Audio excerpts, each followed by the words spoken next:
혹시 이런 경험 있으십니까?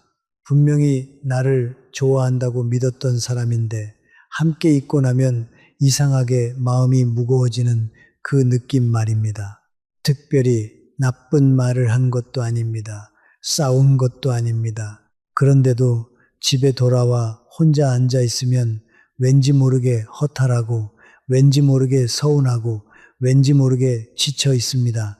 그 사람이 왜 그런지 설명도 못하겠습니다. 그냥 뭔가 이상하다는 느낌, 그게 전부입니다. 여러분, 그 느낌이 틀리지 않을 가능성이 매우 큽니다. 오늘은 그 이야기를 드리려 합니다. 저는 구미에서 오랫동안 대학 강단에 섰던 조병철이라고 합니다. 올해로 69입니다. 교수직에서 물러난 지 이제 몇 해가 지났지만 사람을 관찰하고 사람을 이해하려는 습관은 여전히 남아 있습니다. 수십 년간 학생들을 가르치면서 그리고 그 학생들이 졸업한 뒤에도 찾아와 털어놓는 이야기를 들으면서 한 가지를 분명히 알게 되었습니다. 사람이 사람에게 받는 가장 깊은 상처는 대부분 소리 없이 옵니다. 칼처럼 날카롭게 오는 것이 아닙니다. 웃으면서 옵니다. 걱정하는 표정으로 옵니다. 친절한 말 속에 숨어서 옵니다.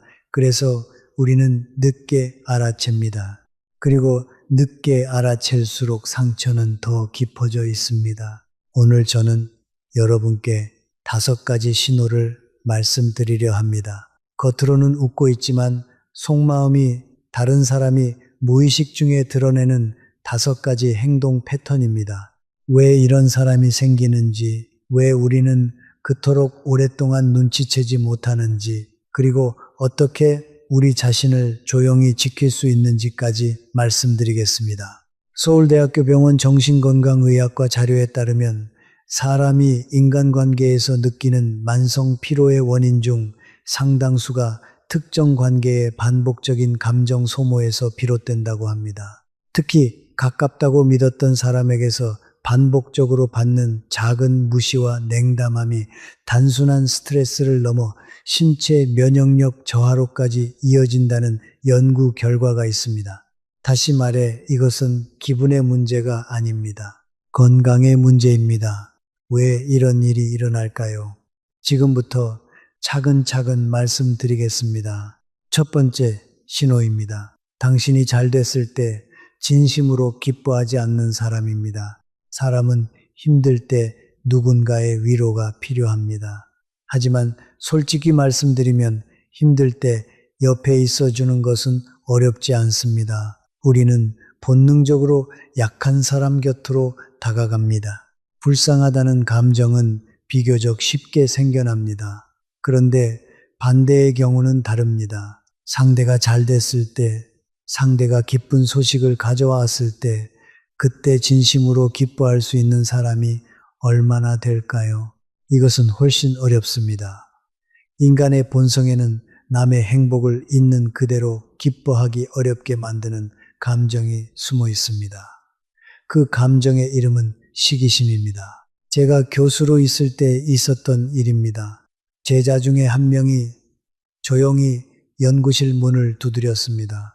그 제자는 몇 년을 정말 묵묵히 준비한 사람이었습니다. 화려하지도 않고 빠르지도 않았지만 매일 조금씩 자기 길을 걸어가는 성실함이 있는 친구였습니다.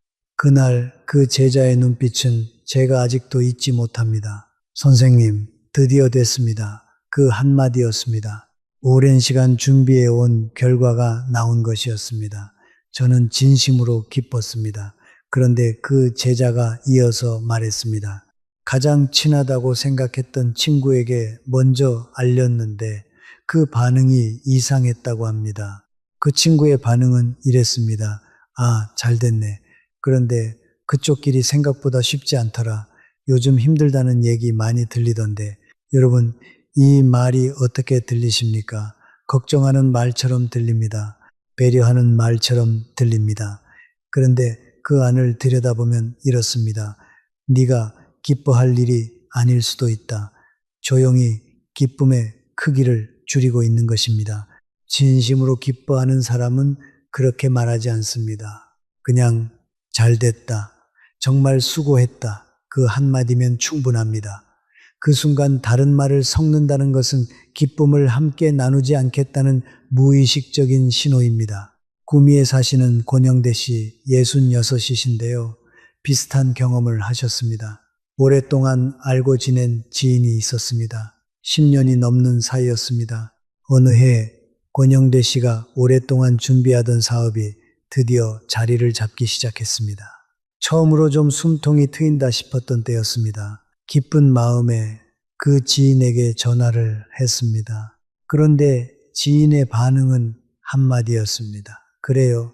요즘 경기가 어떤데요? 그게 전부였습니다. 축하한다는 말이 없었습니다. 전화를 끊고 권영대 씨는 이상하게 허전한 느낌이 들었다고 합니다.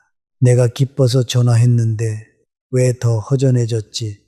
그 느낌이 맞습니다. 상대가 기쁨에 동참하지 않았기 때문입니다. 여러분, 사람은 남의 불행에는 가까이 옵니다. 괜찮아, 힘들었지 하는 말은 비교적 쉽게 나옵니다. 하지만 남의 행복 앞에서는 마음이 시험을 받습니다. 정말 가까운 사람인지 아닌지가 여기서 갈립니다. 진심으로 당신 편인 사람은 당신이 잘 됐을 때 자기 일처럼 기뻐합니다. 마치 자신의 자녀가 좋은 소식을 가져온 것처럼 얼굴이 먼저 밝아집니다. 그런데 속마음이 다른 사람은 그 순간 표정이 먼저 굳습니다. 입으로는 축하하는 척 말하지만 눈과 목소리는 이미 다른 방향을 보고 있습니다. 이것이 첫 번째 신호입니다. 서울대학교 병원 연구에서 장기간 인간관계를 추적한 결과 상대의 기쁜 소식에 반복적으로 부정적인 반응을 보이는 사람과의 관계는 시간이 갈수록 피로감이 누적되는 패턴을 보였습니다. 이것은 단순한 성격 차이가 아닙니다. 관계의 방향성 차이입니다. 그 사람이 당신을 향해 가고 있느냐 아니냐의 문제입니다. 그리고 이 첫 번째 신호는 두 번째 신호와 함께 나타날 때 더욱 분명해집니다. 두 번째 신호입니다. 칭찬처럼 들리지만 마음 한쪽을 불편하게 만드는 말을 하는 사람입니다. 이것이 사실 가장 교묘한 형태입니다. 왜냐하면 이 사람은 대놓고 비난하지 않기 때문입니다. 그래서 화를 내기도 어렵습니다. 문제 삼기도 어렵습니다. 그 사람 입장에서는 언제든지 나는 칭찬을 한 거야 라고 발뺌할 수 있습니다. 하지만 들은 사람은 압니다. 마음이 조금 불편하다는 것을, 이유는 모르겠지만 기분이 완전히 좋지는 않다는 것을, 이것을 전문적으로 이중 메시지라고 합니다. 겉은 긍정적인 말이지만 그 안에 또 다른 의미가 숨어 있는 것입니다. 예를 들어 보겠습니다. 어르신은 정말 순수하세요. 처음 들으면 좋은 말 같습니다.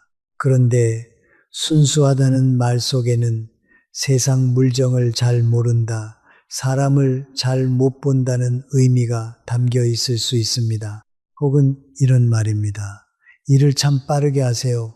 저는 꼼꼼하게 하느라 시간이 오래 걸리는데 겉으로는 내 빠름을 인정하는 것 같습니다. 그런데 사실은 나는 꼼꼼하고 당신은 대충 빠르게만 한다는 뜻이 숨어 있습니다. 전주에 계신 이명자 씨 68이신데요. 이런 말을 직장에서 수년간 들었다고 합니다. 건강해 보여서 참 좋겠어요. 저는 요즘 이것저것 아픈 데가 많아서 처음에는 그냥 넘겼습니다. 그런데 이 말이 반복되면서 이상한 점을 알게 됐습니다. 자신이 아픈 이야기를 꼭 뒤에 붙인다는 것입니다. 마치 나의 건강함이 상대를 불편하게 만들고 있다는 인상을 주려는 것처럼요. 어느 날 이명자 씨는 이렇게 느꼈다고 합니다. 아, 이 사람은 나를 칭찬하는 게 아니구나. 내 좋은 것을 드러내면서 동시에 자신의 불편함을 나에게 전가하고 있구나. 이런 말은 왜 생겨날까요? 심리학에서는 이것을 조용한 경쟁심의 표현이라고 봅니다. 상대를 직접 공격할 용기는 없지만 완전히 인정하고 싶지도 않은 마음이 이런 이중 메시지로 나타난다는 것입니다. 그리고 이 행동을 반복하는 사람일수록 관계 안에서 작은 권력을 유지하려는 심리가 있습니다. 당신을 완전히 올려놓지 않으면서도 나쁜 사람처럼 보이지도 않으려는 것입니다. 이런 경험 있으시면 스스로를 탓하지 마십시오. 많은 분들이 이런 말을 들은 뒤에 이렇게 생각합니다. 내가 너무 예민한 건가? 오해하는 건가? 하지만 그 불편함은 틀리지 않습니다. 우리 몸과 마음은 이중 메시지를 본능적으로 알아챕니다. 눈이 의식하기 전에 심장이 먼저 반응합니다. 그래서 설명하기 어렵지만 불편한 것입니다. 그 느낌을 믿으십시오. 서울대학교 병원 정신건강연구에서도 이중 메시지에 반복적으로 노출된 사람들은 자존감이 서서히 낮아지는 경향이 있다고 밝혔습니다. 한 번 한 번은 작지만 쌓이면 큰 상처가 됩니다. 진심으로 당신을 존중하는 사람은 칭찬 속에 다른 뜻을 숨기지 않습니다. 잘하셨어요. 훌륭하셨어요. 그 말로 충분합니다. 그 말 안에 하지만이나 그런데가 들어온다면 그것은 이미 순수한 칭찬이 아닙니다. 그 사람의 무의식이 말하고 있는 것입니다. 나는 당신이 완전히 기뻐하는 것이 불편합니다. 라고 말입니다. 이제 세 번째 신호로 넘어가겠습니다. 세 번째 신호입니다. 당신에게 중요한 것을 기억하지 않는 사람입니다. 사람은 무엇을 기억하느냐로 마음을 드러냅니다. 우리가 누군가를 마음에 담고 있다면 그 사람과 나눈 이야기가 자연스럽게 머릿속에 남습니다. 그 사람이 힘들다고 했던 일이 떠오르고 기뻐했던 순간이 떠오릅니다. 다음에 만났을 때 지난번 그 일은 어떻게 됐어요? 하고 먼저 묻게 됩니다. 이것이 자연스러운 관심입니다. 돈이 드는 것도 아닙니다. 시간이 오래 걸리는 것도 아닙니다.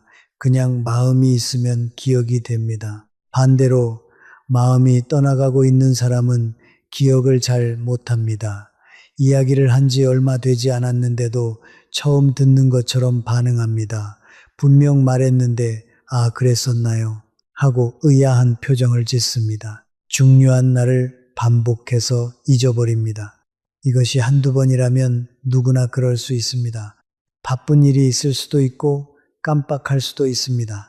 하지만 패턴이 된다면 다릅니다. 특정 사람에 대한 이야기만 반복적으로 기억하지 못한다면 그것은 기억력의 문제가 아니라 관심의 문제입니다. 대전에 사시는 박재순 씨 73이신데요.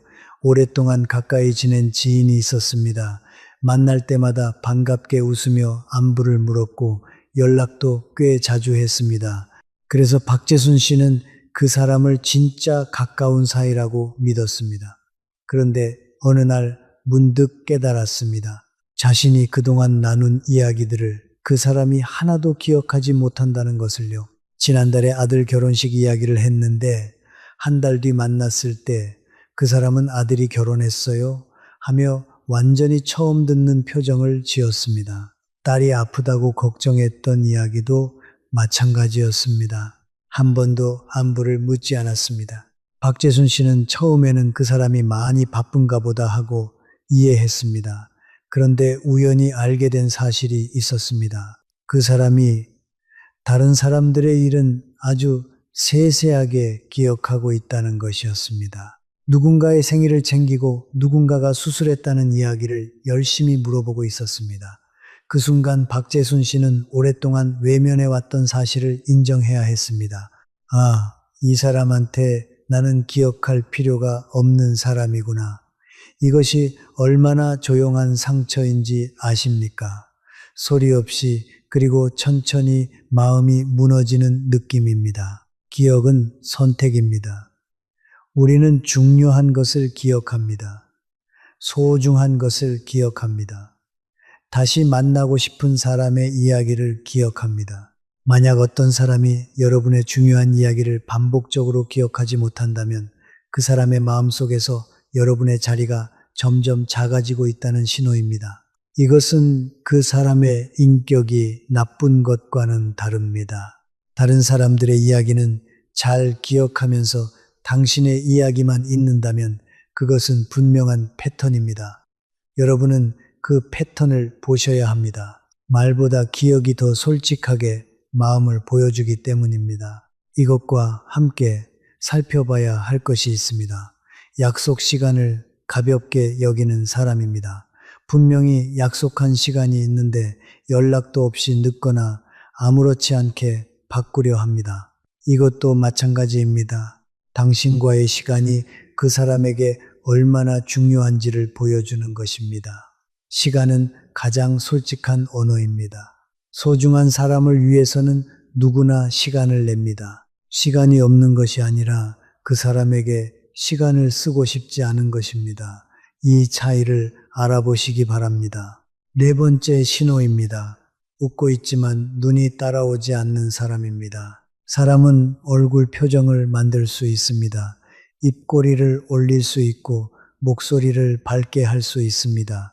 하지만 눈까지 속이는 것은 쉽지 않습니다. 눈 주위 근육은 의지대로 조절하기가 매우 어렵습니다. 진심으로 기뻐할 때와 억지로 웃을 때 눈 주위의 근육 움직임이 다릅니다. 진짜 웃음에서는 눈가에 잔주름이 생기고 눈이 약간 좁아지면서 전체 얼굴이 부드러워집니다. 하지만 억지 웃음에서는 입만 움직이고 눈은 그대로입니다. 눈이 웃지 않는 것입니다. 우리 어르신들은 사실 이 능력이 매우 뛰어납니다. 오랜 세월을 살아오면서 수많은 사람을 만났기 때문입니다. 어떤 분들은 이렇게 말씀하십니다. 뭔지 모르겠는데 그 사람 앞에 있으면 불편하더라.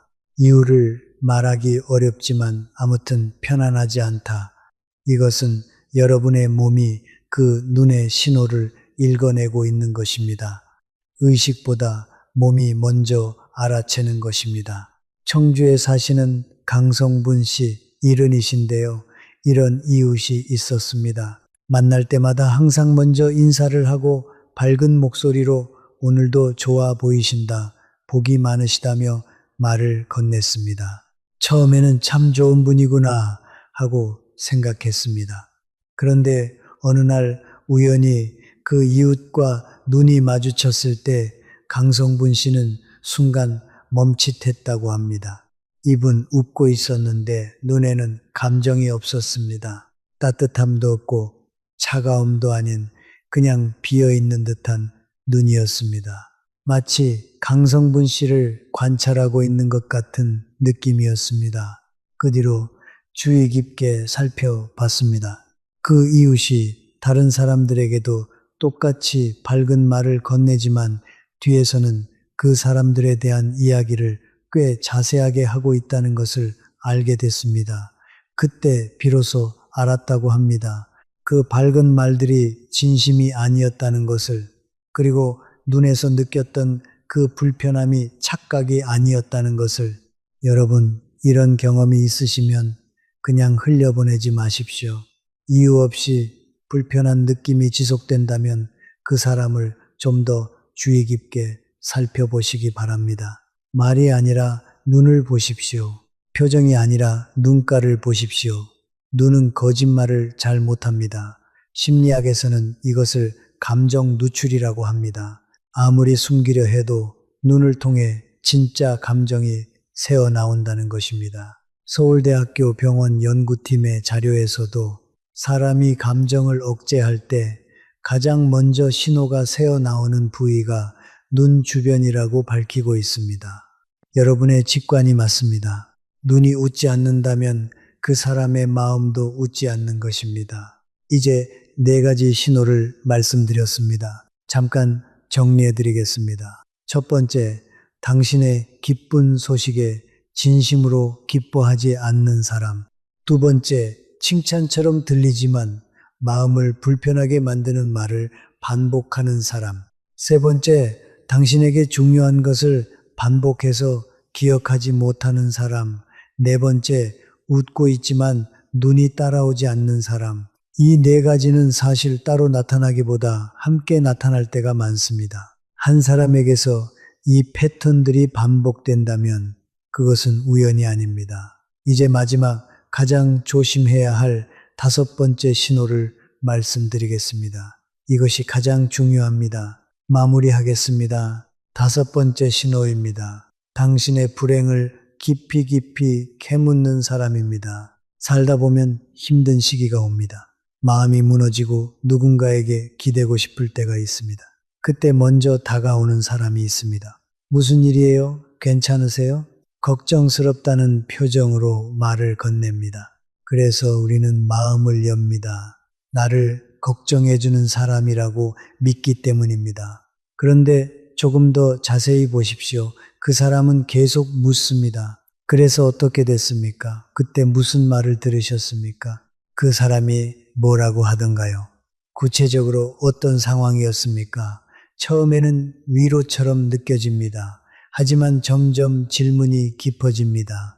그리고 이상한 점이 있습니다. 이야기를 다 듣고 나면 위로도 없고 해결책도 없습니다. 그냥 듣고 또 듣습니다. 더 자세한 부분을 알고 싶어 합니다. 여러분, 이 사람이 정말 당신을 걱정하는 것일까요? 아닙니다. 이 사람은 당신의 마음이 아니라 당신의 이야기에 관심이 있는 것입니다. 울산에 사시는 최복자 씨, 65이신데요. 정말 힘든 가정의 어려움을 겪으셨을 때였습니다. 그때 유독 자주 찾아오는 사람이 있었습니다. 항상 걱정하는 표정으로 밥은 먹었냐, 괜찮냐며 먼저 연락을 해왔습니다. 최복자 씨는 그 사람이 고마웠습니다. 그래서 이야기를 털어놓았습니다. 가족 사이에 있었던 일, 속상했던 말들, 걱정되는 부분들을 하나씩 말했습니다. 그 사람은 열심히 들었습니다. 그리고 또 물었습니다. 그래서 그 다음에는요, 그 사람이 뭐라고 했대요? 어떻게 됐어요? 그런데 어느 날 최복자 씨는 이상한 점을 알아챘습니다. 내가 힘들다고 말할 때 그 사람의 목소리가 더 생기 있어진다는 것이었습니다. 눈이 더 빛났습니다. 집중도가 올라갔습니다. 반대로 내가 요즘은 좀 나아지는 것 같다고 말하면 그 사람의 반응이 흐려졌습니다. 흥미를 잃은 것 같은 표정이었습니다. 그때 비로소 깨달았다고 합니다. 이 사람은 나를 걱정한 것이 아니었구나. 내 이야기를 원했던 것이구나. 이런 사람이 위험한 이유가 있습니다. 여러분의 힘든 이야기를 아주 자세하게 알고 있기 때문입니다. 그리고 그 이야기가 어디로 가는지 여러분은 알 수 없습니다. 진심으로 당신을 생각하는 사람은 그렇게 깊이 캐묻지 않습니다. 말없이 곁에 있어 주거나 할 수 있는 도움을 묵묵히 건넵니다. 하지만 계속해서 묻고 또 묻는 사람은 당신의 마음이 아니라 당신의 사정에 관심이 있는 것입니다. 이 차이를 알아차리는 것이 스스로를 지키는 일입니다. 이제 5가지 신호를 모두 말씀드렸습니다. 여러분의 마음속에 지금 떠오르는 얼굴이 있으십니까? 그렇다면 잠깐 생각해 보십시오. 그 사람과 함께 있을 때 나는 에너지가 넘치는지 아니면 지쳐서 돌아오는지를 말입니다. 그것이 가장 정직한 대답입니다. 그렇다면 왜 이런 사람이 생겨나는 걸까요? 이것이 중요합니다. 이 사람들이 처음부터 나쁜 의도로 그런 행동을 하는 것은 아닐 수 있습니다. 이것을 이해하면 우리 자신이 덜 상처받을 수 있습니다. 사람은 누구나 비교라는 감정 속에서 살아갑니다. 우리가 어린 시절부터 자라면서 옆 사람과 자신을 비교하는 경험을 수도 없이 합니다. 공부를 잘하냐 못하냐, 잘 사냐 못 사냐, 외모가 어떠냐, 이런 비교 속에서 자란 사람들 중 일부는 성인이 된 뒤에도 비교의 습관에서 벗어나지 못합니다. 그래서 남이 잘 되면 자신이 뒤처지는 것 같은 불안감을 느낍니다. 남의 불행은 역설적으로 자신이 그보다는 낫다는 안도감을 줍니다. 이것이 인간 심리의 어두운 부분입니다. 이것을 전문적으로 사회 비교 이론이라고 합니다. 사람은 자신의 가치를 절대적인 기준으로 평가하기 어렵기 때문에 항상 주변과의 비교를 통해 자신의 위치를 파악하려 한다는 이론입니다. 이 비교 본능이 지나치게 강한 사람들이 바로 오늘 말씀드린 5가지 신호를 보이는 사람들입니다. 그들이 당신의 성공을 축하하지 못하는 것은 당신의 성공이 그들에게 자신의 실패처럼 느껴지기 때문입니다. 그들이 당신의 불행에 집착하는 것은 당신의 불행이 그들에게 상대적인 위안을 주기 때문입니다. 이것은 그 사람의 내면에 있는 문제입니다. 당신의 잘못이 전혀 아닙니다.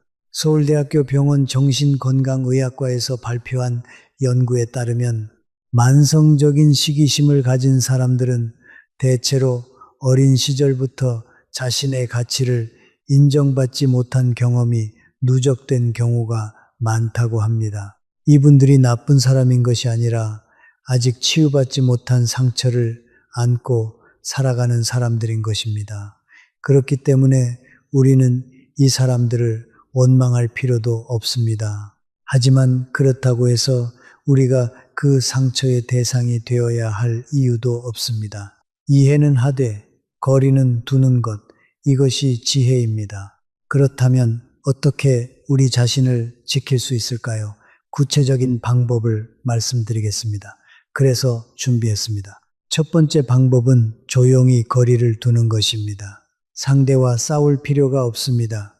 따지거나 설명할 필요가 없습니다. 그냥 서서히 자연스럽게 거리를 늘려가면 됩니다. 연락의 빈도를 줄이고 만남의 자리를 조금씩 줄여가면 됩니다. 인간관계는 대부분 유지하는 에너지가 필요합니다. 그 에너지를 적게 쓰기 시작하면 관계는 자연스럽게 멀어집니다. 이것이 가장 평화로운 방법입니다. 많은 분들이 이렇게 물으십니다. 그래도 오래 알고 지낸 사이인데 그냥 멀어지는 게 좀 미안하지 않냐고요. 미안할 필요가 없습니다. 여러분이 그 관계에서 지속적으로 소모되고 있다면 그 관계는 이미 건강한 관계가 아닙니다. 우리가 나이가 들수록 에너지는 소중해집니다. 남아있는 시간도 소중해집니다. 그 소중한 시간과 에너지를 나를 진심으로 아끼는 사람과 함께 써야 합니다. 그것이 나쁜 선택이 아닙니다. 현명한 선택입니다. 두 번째 방법은 중요한 이야기를 함부로 나누지 않는 것입니다. 오늘 말씀드린 5번째 신호, 불행을 깊이 캐묻는 사람의 경우처럼 우리의 힘든 이야기, 가족 이야기, 속마음은 신뢰할 수 있는 사람에게만 나눠야 합니다. 이것은 사람을 불신하라는 뜻이 아닙니다. 스스로를 보호하라는 뜻입니다. 우리가 몸이 아플 때 약을 아무데나 바르지 않는 것처럼 마음도 아무에게나 열어서는 안 됩니다. 진심이 확인된 사람에게 천천히 조금씩 열어가는 것이 지혜롭습니다. 세 번째 방법은 자기 자신의 감정을 믿는 것입니다. 이것이 가장 중요합니다.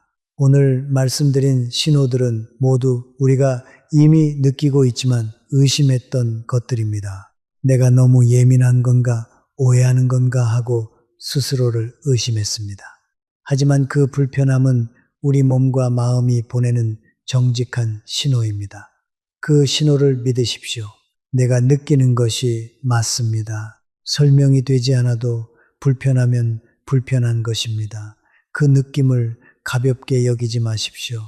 수십 년을 살아오면서 여러분이 쌓은 경험과 감각이 말해주는 것입니다. 그것은 매우 정확합니다. 이것만큼 중요한 게 있습니다. 그렇다면 진짜 좋은 관계는 어떻게 알아볼 수 있을까요? 3가지만 기억하시면 됩니다. 진짜 좋은 관계의 첫 번째 특징은 함께 있고 나서 에너지가 생기는 관계입니다. 좋은 사람과 시간을 보내고 나면 이상하게 힘이 납니다. 기분이 좋고 활기가 생깁니다. 별로 한 일도 없는데 왠지 내일이 기대됩니다. 반대로 나쁜 관계는 함께 있고 나서 지칩니다. 별로 한 것도 없는데 피곤합니다. 이 차이를 느껴보십시오. 몸이 먼저 알려줍니다. 진짜 좋은 관계의 두 번째 특징은 내 이야기를 기억해주는 사람입니다. 전에 했던 이야기를 기억하고 먼저 안부를 물어봅니다. 그때 그 일은 어떻게 됐어요? 이 한마디가 얼마나 큰 위로가 되는지 모릅니다. 내가 기억될 만한 사람이라는 느낌을 줍니다. 내가 이 관계 안에서 소중한 존재라는 것을 확인시켜 줍니다. 이런 사람 옆에 있으면 자존감이 조용히 높아집니다. 진짜 좋은 관계의 세 번째 특징은 잘 됐을 때 더 진심으로 기뻐해 주는 사람입니다. 힘들 때 위로해 주는 것도 중요하지만 잘 됐을 때 진심으로 함께 기뻐해 주는 사람이야말로 진짜 내 편입니다. 이런 사람 앞에서는 기쁜 소식을 전하는 것이 두렵지 않습니다. 신나게 말할 수 있습니다. 기쁨이 2배가 됩니다. 이런 사람과 함께 하십시오. 부산에 사시는 이순자 씨 66이신데요. 50대 후반에 오랫동안 가깝게 지내던 사람들과 거리를 두기로 했습니다. 처음에는 외로움도 있었고 내가 잘못하는 건 아닌가 싶은 마음도 있었습니다. 하지만 그 자리에 진심으로 자신을 아끼는 2~3명이 남았습니다. 이순자 씨는 이렇게 말씀하셨습니다. 사람이 많아도 외로웠는데 지금은 2명이지만 외롭지 않습니다. 관계의 수가 아니라 관계의 질이 중요하다는 것을 그때 처음 알았습니다. 이 말씀이 맞습니다. 인생 후반에 들어설수록 관계는 넓이보다 깊이가 중요합니다. 100명을 아는 것보다 1명을 깊이 아는 것이 더 값집니다. 내가 힘들 때 전화할 수 있는 1명, 잘 됐을 때 진심으로 기뻐해 줄 1명, 내 이야기를 기억해 줄 1명, 이런 사람이 3명만 있어도 그 인생은 충분히 풍요롭습니다. 마무리하겠습니다. 오늘 말씀드린 내용을 조용히 정리해 드리겠습니다. 겉으로는 웃고 있지만 속마음이 다른 사람이 드러내는 5가지 신호입니다. 첫 번째, 당신이 잘 됐을 때 기뻐하지 않고 기쁨을 줄이려는 말을 하는 사람. 2번째, 칭찬처럼 들리지만 마음 한쪽을 찌르는 이중 메시지를 반복하는 사람. 3번째, 당신의 중요한 이야기를 반복해서 기억하지 못하는 사람. 4번째, 웃고는 있지만 눈이 따라오지 않는 사람. 그리고 5번째, 당신이 힘들 때 깊이 캐묻지만 위로나 도움은 주지 않는 사람. 이 5가지 중 하나라도 반복적으로 경험하고 계신 관계가 있다면 지금이 조용히 거리를 두기 시작할 때입니다. 싸울 필요도 없습니다. 설명할 필요도 없습니다. 그냥 조용히 천천히 그 자리를 비워두시면 됩니다. 그 자리에 진심인 사람이 들어올 것입니다. 사람에 대해 오랫동안 생각해 온 사람으로서 한 가지를 분명히 말씀드릴 수 있습니다. 모든 사람을 이해하려고 애쓸 필요가 없습니다. 어떤 사람은 이유 없이 나를 좋아하고 어떤 사람은 이유 없이 나를 불편해합니다. 그것을 모두 설명하려 하면 마음만 지칩니다. 아, 이 사람은 나와 결이 다르구나. 그것으로 충분합니다. 그리고 나와 결이 맞는 사람들에게 더 많은 에너지를 쓰면 됩니다. 여러분께서 오늘 이 이야기를 들으시면서 떠올린 얼굴이 있으셨을 것입니다. 그 얼굴을 보며 너무 오래 고민하지 마십시오. 이미 느끼셨다면 충분합니다. 지금부터 천천히 방향을 바꾸시면 됩니다. 여러분의 시간은 소중합니다. 여러분의 마음은 소중합니다. 그것을 진심인 사람과 나누시기를 바랍니다. 오늘 이 이야기가 여러분의 마음을 조금이라도 가볍게 해드렸다면 좋겠습니다. 끝까지 함께 해주셔서 진심으로 감사드립니다. 이 영상이 도움이 되셨다면 구독과 좋아요로 함께 해주시면 큰 힘이 됩니다. 다음에도 더 좋은 이야기로 찾아뵙겠습니다. 건강이 행복입니다. 기억하세요.